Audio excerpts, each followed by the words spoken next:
Boa tarde, meu nome é Leonardo Lopes, eu sou professor de filosofia e estou resolvendo a prova 2025.1 da UES, da segunda fase, que trata de filosofia.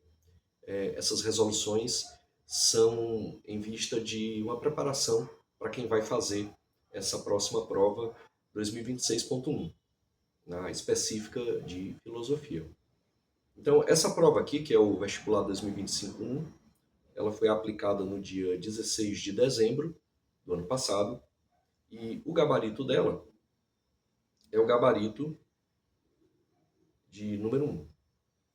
Então resolvemos já as três primeiras questões e é interessante como essas três primeiras questões elas seguem uma linha argumentativa.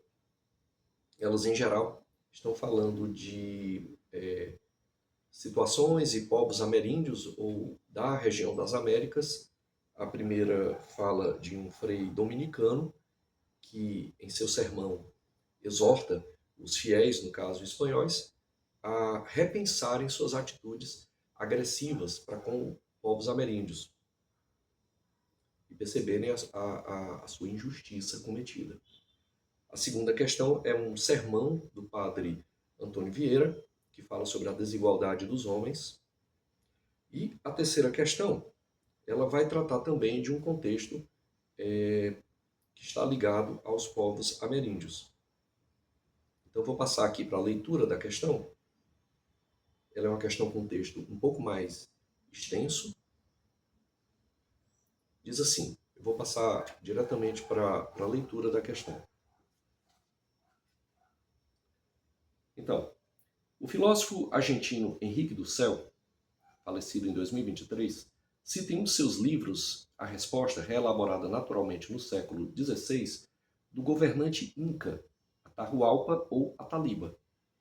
Então, a gente vai ter aqui, só para fazer, explicando logo a questão, é uma elaboração de uma pergunta, de um questionamento, que é feito por esse governante do povo Inca, que os Incas eram um dos principais povos ameríndios, que é o Ataliba.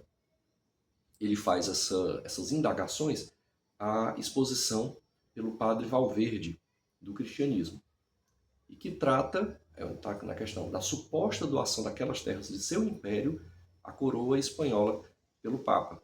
Ou seja, basicamente, a coroa, a partir do Papa, na verdade, né, há uma apropriação, podemos chamar de uma invasão, um roubo dessas terras incas que são doadas à coroa espanhola pelo Papa. É uma questão que vai tratar da relação entre Estado e Igreja. Então, o Atahualpa, o Ataliba, que seria esse governante inca, teria argumentado assim. E aí vem a argumentação desse governante inca. Ele diz assim, vamos à leitura aqui. Disse-me vosso intérprete que me proponde 5 varões assinalados que devo conhecer. Aqui ele está fazendo essas indagações ao padre Valverde, padre cristão, né? Então, 5 varões que devo conhecer. Ele vai citar quais são esses varões. O primeiro é o Deus, 3 e 1, que são 4, a quem chamais Criador do Universo. Porventura, é o mesmo que nós chamamos Pachacamac e Viracocha?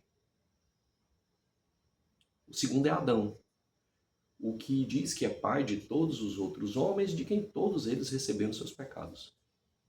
Ao terceiro chamais Jesus Cristo, só que ele não recebeu pecados daquele primeiro homem, Adão, mas Jesus que foi morto. Ao quarto dais o nome de Papa.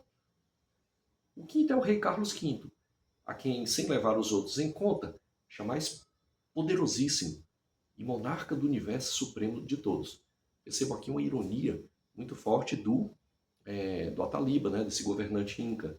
Ele está mostrando o seguinte, que esse monarca, que é o Carlos V, eles chamam de poderosíssimo e monarca do universo, ou seja, como se estivesse acima de Deus. Aí ele continua, e em tom bem irônico. Mas se este Carlos é príncipe, senhor de todo mundo, que necessidade tinha de que o Papa lhe fizesse nova concessão e doação para me fazer guerra e usurpar estes reinos? É bem irônico, né? Ele diz assim, se ele é tão poderoso, tá até, em certo sentido, tão mais poderoso que Deus, qual era a necessidade que o Papa tinha de fazer guerra contra ele, contra os Incas, roubar a terra deles e repassar para a coroa portuguesa? Aí ele continua. E se o tinha, logo o Papa é maior senhor, e não ele. Aí aqui ele meio que joga o Papa contra o governante, né, o Carlos V, dizendo que o Papa seria mais poderoso e príncipe de todo mundo.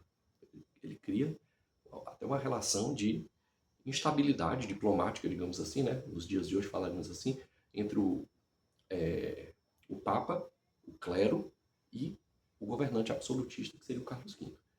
Então aqui, isso aqui está na obra do Henrique do Céu, uma obra chamada 1492, O Encobrimento do Outro, a origem do mito da modernidade.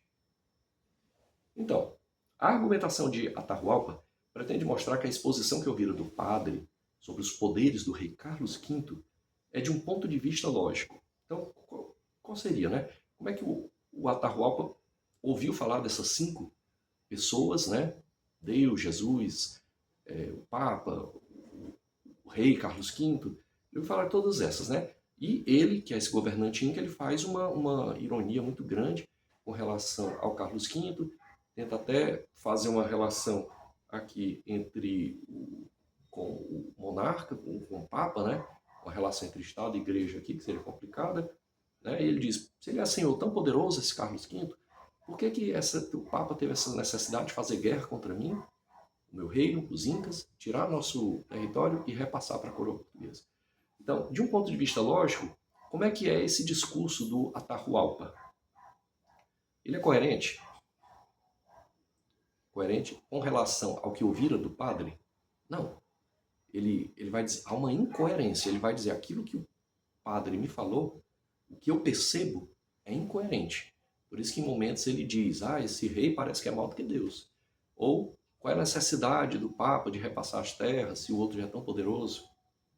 Então não é coerente. A resposta é a letra B. Mas vamos para a letra C. É ambígua? Não, não é ambígua. Ambígua se tivesse uma duplicidade de sentido. O que o Atahualpa está dizendo é um sentido bem direto, bem objetivo e apontando uma contradição. Aquilo que ele ouviu lá do padre é contraditório, não condiz com aquilo que ele percebe no comum do que vinha acontecendo do conflito, né? A guerra, a usurpação do seu território. Então não é ambíguo. É dissimulado? Não, também não é dissimulado.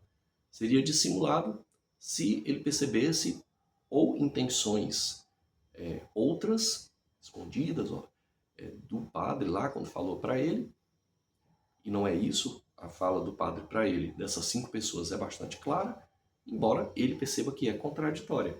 Então, realmente, é contraditória nesse sentido, que não condiz o que ele recebeu, a mensagem que ele recebeu do tal padre lá, para o que ele percebe na sua realidade. Então, essa terceira questão aqui, a resposta é letra B de bola.